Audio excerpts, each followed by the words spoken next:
To be a treaty tribe is very significant to us. What makes me proud to be a Yakama member is that we're one people even though we're 14 bands.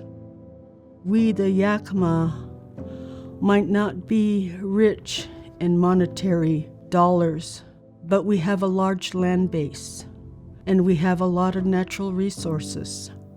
So, where are these lands at?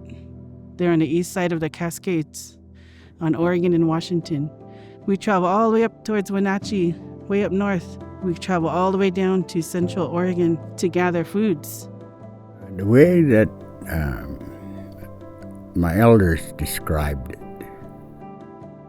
there are many things here that contribute to our everyday lives. The foods, the medicines, the very elements itself, the sun, the moon, the stars, and so all of these things prepared themselves prior to us even stepping onto Earth.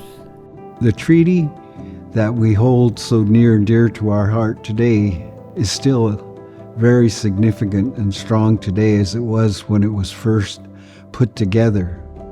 I think it's important for folks to understand the unique status of Yakama Nation and its treaty and the different articles that's listed, such as the rights to travel and trade. So in the 1855 treaty, the Yakama Nation, there's a reserved right to fish, hunt, and gather in all our usual and accustomed lands and rivers. And it reserved inherent rights. So we've got to remember these were rights that we had before the treaty was even signed. These were rights that the Yakama Nation held as a way of life. We lived this way and gathered our foods this way and relied on everything around us for well before the signing of the treaty. What the treaty does was put it into language where it's understood that we're going to continue that way of life. So Yakama Nation, its programs and its enterprises has made tremendous contributions to not only the immediate area, but throughout the state and just the region as well. We support not only our tribal members, but we also support the community to seek employment with the Yakama Nation. The Yakama Nation operates its government as a sovereign nation, and so it operates similarly but differently than any other state, local, federal government. We operate a multitude of programs. We carry a large budget. We have over 1,000 employees within our governmental operations. Even extended beyond that within our enterprises, our employment goes over 2,000. And so we employ a lot of people within our area. We have a great wildlife program that goes out there and surveys and monitors and has actually done some reintroduction efforts with our bighorn sheep, with our grouse populations. Different species are able to come back into areas that they once used to live in and reestablish themselves as part of our community again.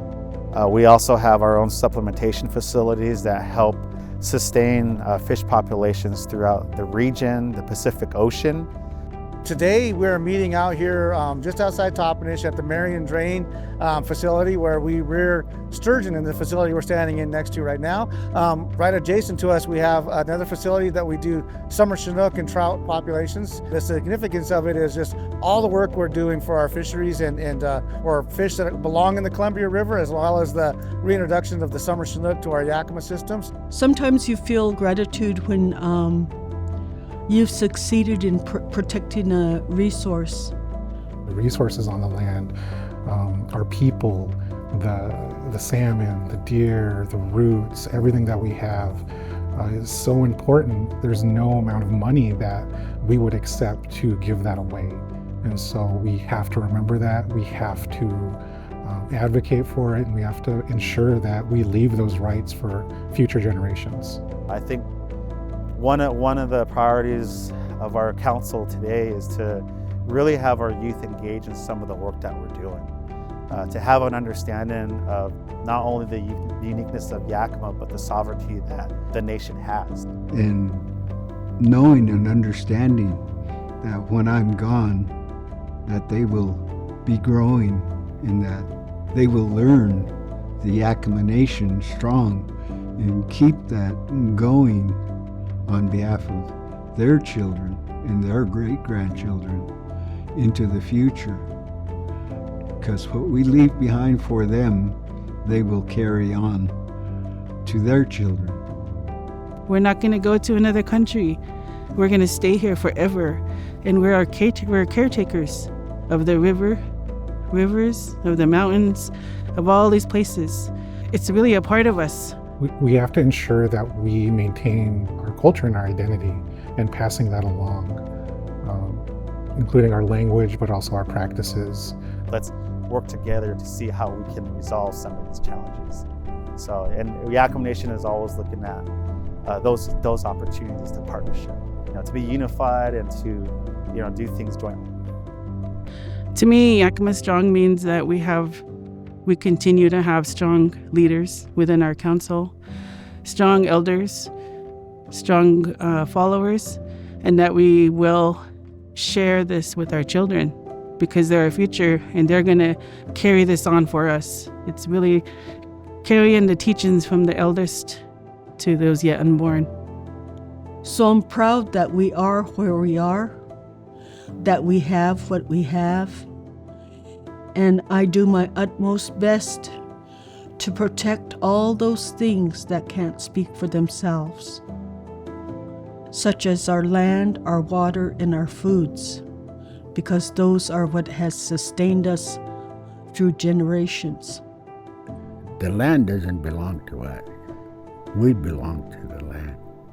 Our people have this understanding deep in their soul and their hearts that this is where they belong.